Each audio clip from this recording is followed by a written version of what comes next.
Eigulio pypkė. Vieną vakarą eigulys įkaušęs ėjęs namo iš ančių medžioklės.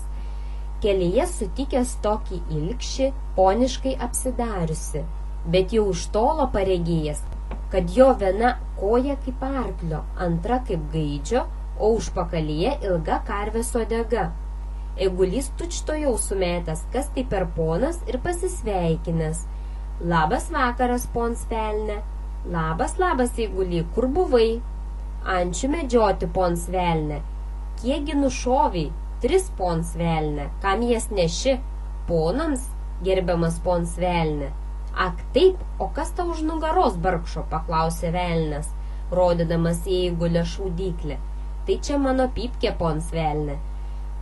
Ir aš norėčiau tavo pypkės patraukti, Eiguly. Ar duosi? Mielai, pons velne, mielai. Tik įsikask tą plongalį dantis, aš to jau pridegsiu. Kai tik velnes apžiojęs šaudyklės vamzdį, Eigulys ir paspaudęs gaiduką. Trenkęs šūvis. Velnes susiraukęs, išspjovęs šratus ir sušukęs.